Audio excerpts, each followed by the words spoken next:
नमस्कार सर्वांना. श्री स्वामी समर्थ. स्वागत आहे तुमचं माझ्या अस्परंट मॉम ऑफ श्रीमू या यूट्यूब चॅनलवर. तर सुरुवात करूया आपल्या अभ्यासाच्या प्रवासातील नवीन ब्लॉगला. आणि तुम्ही बघू शकता आजच्या दिवसाची सुरुवात माझी काही अशा प्रकारे झालेली आहे. काल रात्रीची ही एवढी मोठी भांडी जी मी आज सकाळी घासत आहे, कारण काल रात्री मला खरंच खूप थकवा आलेला. मी अभ्यासही माझा फक्त थेअरीचाच केला होता. मी जे काही हुकॅब वगैरे होते ते काल स्किप केले होते, म्हणून मग सकाळी उठल्या उठल्या सर्वात आधी रात्रीची भांडी घासायला घेतली. नंतर घर आवरायला घेतलं, स्वयंपाक वगैरे बनवला आणि नंतर जेव्हा श्रीमय त्याच्या पप्पांसोबत खेळत होता तेव्हा मग मी माझ्या अभ्यासाला सुरुवात केली. तर आता मी इयत्ता 10वीचे भूगोलाचे जुने जे पुस्तक आहे ना त्याचा अभ्यास करत आहे. तर आजच्या टॉपिकमध्ये भारताच्या भौगोलिक घटकांविषयी माहिती होती. जसं की भारताचे क्षेत्रफळ किती आहे, क्षेत्रफळाच्या दृष्टीने आपला भारत जगाच्या कितव्या क्रमांकावर आहे, त्यानंतर आपले भारतातलं सर्वात मोठं राज्य कोणते क्षेत्रफळाच्या दृष्टीने, त्यानंतर भारताचा स्थार विस्तार, मग समुद्र, नद्या, पर्वत, असं मृदा, लोकजीवन कसं आहे आपल्या भारतातलं लोकांचं, खाणकाम, उद्योग, अशा काही काही घटकांवरती माहिती दिलेली होती आणि मी ती वाचत होती. कारण यावरती ना 100% प्रश्न असतोच परीक्षेमध्ये, म्हणून मी याच्यातले बारीक बारीक पॉईंट ही वाचत होती आणि जे काही मला महत्त्वाचे वाटत होते त्याखाली मी अंडरलाईन करत होते. आपण अभ्यास करत असताना नेहमी एक चूक करतो. आपण खूप मोठ्या मोठ्या टॉपिक्सच्या मागे धावतो आणि जे काही बेसिक छोट्या गोष्टी असतात ना त्याच्याकडे आपण दुर्लक्ष करत असतो आणि त्याच्यामुळेच आपले मार्क्स जात असतात. कारण परीक्षेमध्ये ना या छोट्या छोट्या गोष्टींवरच भरपूर वेळेस प्रश्न आलेले असतात.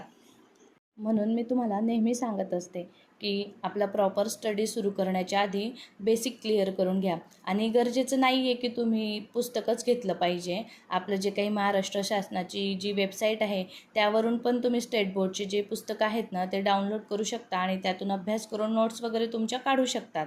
फक्त गरजेचं हे आहे की तुम्ही बेसिक आधी क्लिअर केलं पाहिजे, तुमच्या कन्सेप्ट क्लिअर केल्या पाहिजेत. माझा थेअरीचा अभ्यास झाल्यानंतर मग मी एक रजिस्टर घेतलं आणि त्यामध्ये आपले जे काही सब्जेक्ट आहेत ना ते सर्व लिहून घेतले. मला भरपूर मैत्रिणींचे मेसेज येत आहेत की तुझी बुक लिस्ट शेअर कर ना, तू कोणते बुक्स यूज करते.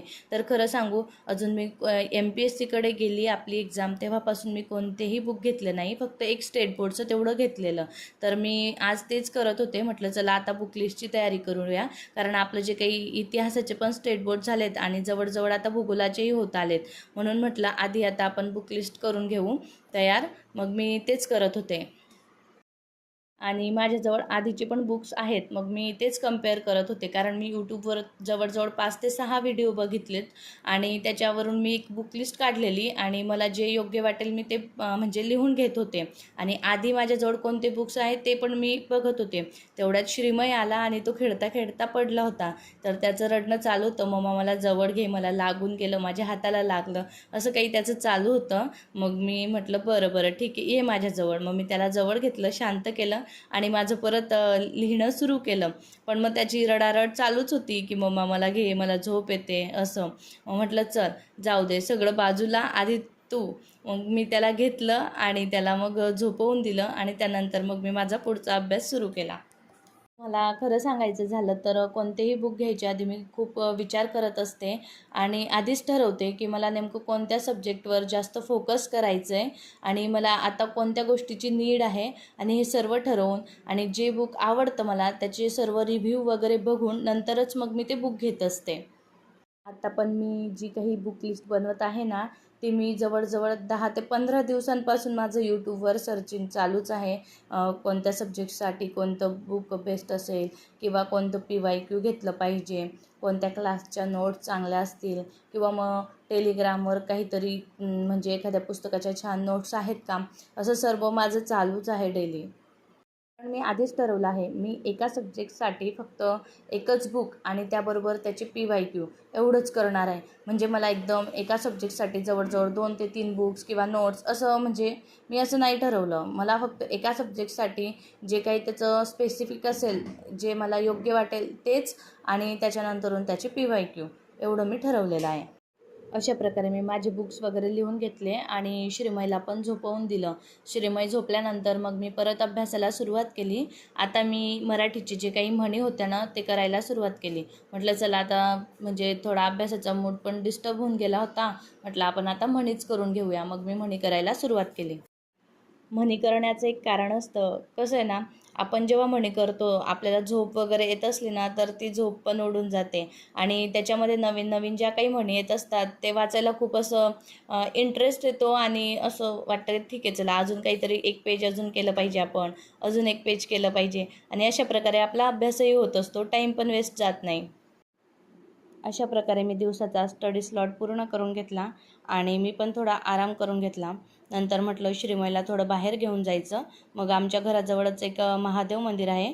ते खूप पुरातन आहे, म्हणजे राजे महाराजांच्या काळातलं आहे ते मंदिर. मग आम्ही तिथं श्रीमयला घेऊन गेलो होतो. तिथं ना खूप छान अशी महादेवांची मूर्ती आहे आणि वातावरण तर एवढं शांत आणि एवढं प्रसन्न आहे की एकदम म्हणजे जो काही आपला स्ट्रेस वगैरे असतो ना तो सर्व तिथं निघून जातो. आणि मंदिराच्याच परिसरामध्ये ना एक छोटंसं तलाव आहे.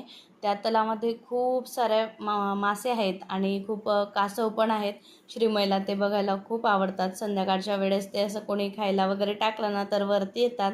त्याला ते बघून खूप आनंद होतो आणि वेगवेगळे कलरचे मासे आहेत त्याच्यामध्ये, तर तो ओळखतो, बघ मम्मा व्हाईट फिश आली, गोल्डन आली, ब्लॅक आली, असं त्याचं चालू असतं. आणि बरेचसे कासव वगैरे ना ते असे किनाऱ्यावर येत असतात. मग ते पण तो बघत असतो, मम्मा बघ बघ टॉर्टोईज झालं, मम्मा हे बघ, मम्मा ती फिश जाते, असं त्याचं चालू असतं. त्याला खूप आनंद होतो हे सर्व बघून. मग आम्ही त्याला जेव्हा पण वेळ मिळतो ना तिथं घेऊन जात असतो. थोडा वेळ आम्ही बसलो मंदिराच्या परिसरामध्ये. त्यानंतर घरी आलो आणि जी काही रात्रीची माझी कामं होती ती मी सर्व आवरून घेतली आणि रात्रीच्या अभ्यासाला सुरुवात केली.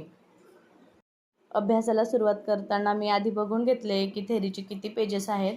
मग ते काही जास्त नव्हतं, एक जवळजवळ 5 ते 6 पेजेस होते. म्हटलं चला आपलं होऊन जाईल, कारण रात्रीचे 11 वाजून गेले होते आणि मला झोपही येत होती. म्हटलं एवढं होऊन जाईल आपलं 1 ते 1.5 तासामध्ये. मग मी ते बघितलं आणि थेरी करायला सुरुवात केली. अशा प्रकारे मी रात्रीचा स्टडी स्लॉट पण पूर्ण करून घेतला. अशा प्रकारे माझा आजचा दिवस घर, मूल, अभ्यास आणि स्वतःच्या स्वप्नांसोबत बॅलन्स करत गेला. तुम्हालाही माझे असे डेली स्टडी ब्लॉग बघायला आवडत असतील तर नक्कीच माझ्या चॅनलला सबस्क्राईब करा आणि तुमचा असंच सपोर्ट असू द्या. चला तर मग आपण सगळे मिळून आपल्या स्वप्नासाठी मेहनत करूया आणि आपलं स्वप्न पूर्ण करूया.